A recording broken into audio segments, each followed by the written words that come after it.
Ever find yourself worried that if you spend time around an anxious friend or hear too much information about anxiety that you will catch anxiety? You'll become anxious yourself or will take on a new fear or a new form of anxiety like OCD. Well, a big thank you to long-time subscriber Robin for asking this question. Can you catch anxiety? According to a recent study published in the Journal of Memory and Cognition, many people believe this idea, that you can catch anxiety disorders, anorexia, problems with alcohol, or even schizophrenia from spending time with people with these conditions. Many of us have had the experience of spending time with someone who is visibly anxious and felt a bit anxious ourselves. If we were around this all the time, could we end up with their issues? It's enough to make you wonder whether you can catch anxiety the same way you can catch a cold. Picture this. You're at work and your manager is sighing a lot and seems in a really bad mood today. And suddenly you find yourself on edge too. Have you caught their anxiety? Well, no. Anxiety conditions aren't contagious, but stress is contagious. Stress, as opposed to anxiety, comes from stressors. We're primed to pick up on social cues, especially threat. You're not going to last very long in the wilderness if you go ignoring the person frantically gesticulating at the hippo behind you. Those who paid quick attention survived longer. We're social animals, and our survival has depended a fair bit on our ability to read others. We have this awesome ability with our mirror neurons to copy others' emotions on a micro level based on their facial expressions and body language. We literally feel what they're feeling, which gives us rapid insight into their intentions, as well as enabling empathy and potentially bonding through this shared understanding. But feeling similar stress to what your friend or boss is displaying doesn't mean you now have an anxiety disorder. That's because mental illnesses can't be transmitted from one person to another like the flu. Anxiety is much more complicated than getting a cold or feeling stressed because your best friend seems very worried this week. The idea that you can catch anxiety from social interactions probably stems from the fact that emotions can easily spread from person to person. But emotions are transient and are not the same as an anxiety problem that is massively disrupting someone's life. Anxiety is thought to be caused by a collection of things that you learned growing up, including negative experiences, and activated genes you inherited. It's not the kind of thing that can rub off on you from spending time with someone else with anxiety. But what about learning about anxiety? Say you read an article or watch a video about OCD. You might notice some of the symptoms they mentioned in yourself. By putting the knowledge of these symptoms in your head, have you inadvertently given yourself OCD? No. Knowledge is power. Research shows that people can get a 60% improvement in anxiety just by learning more about how it works.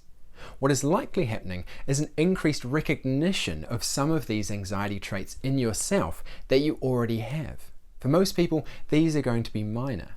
It's not like anxiety is something outlandish, something foreign to all of us, that only a tiny minority of humans experience. No, we all experience at least bits and pieces of different kinds of anxiety. You might notice a desire to have your pens in neat lines on your desk, or feel some doubt that you left the oven on. These are normal and don't mean you have OCD. Anxiety disorders are diagnosed when the anxiety is really getting in the way of your life, and they're not caused by gaining greater knowledge and understanding.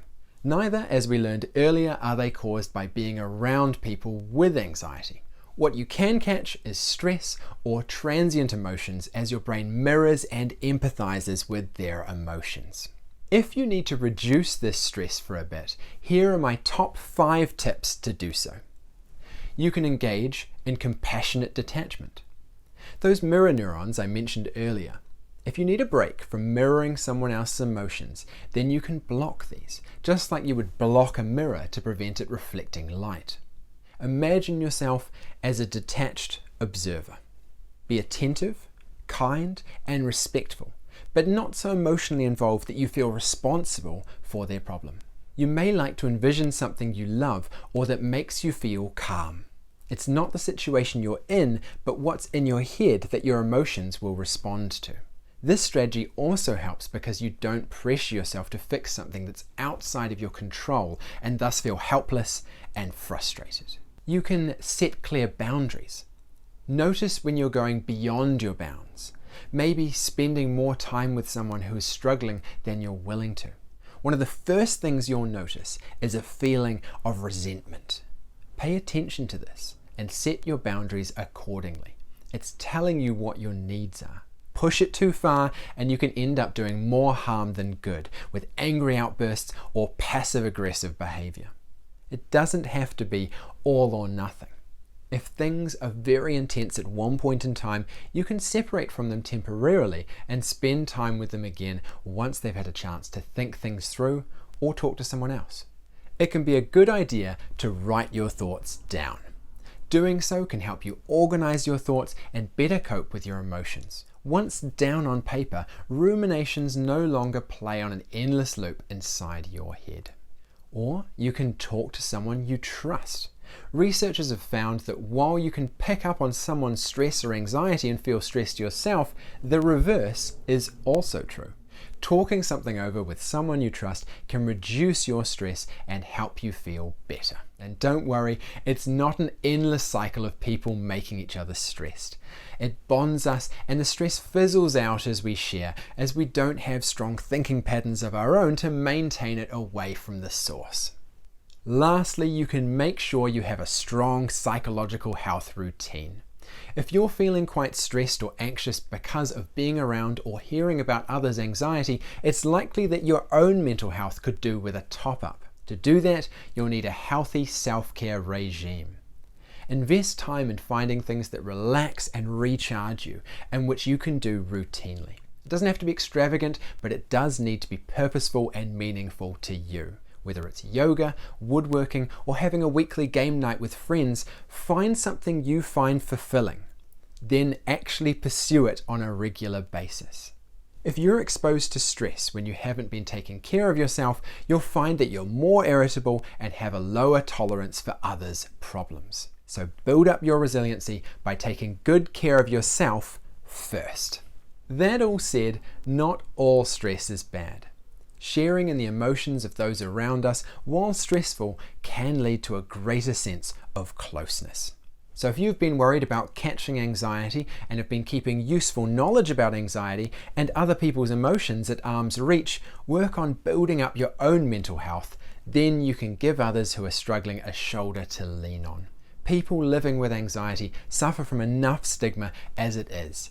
Understanding anxiety, showing empathy, and being there for them isn't going to mess with your head.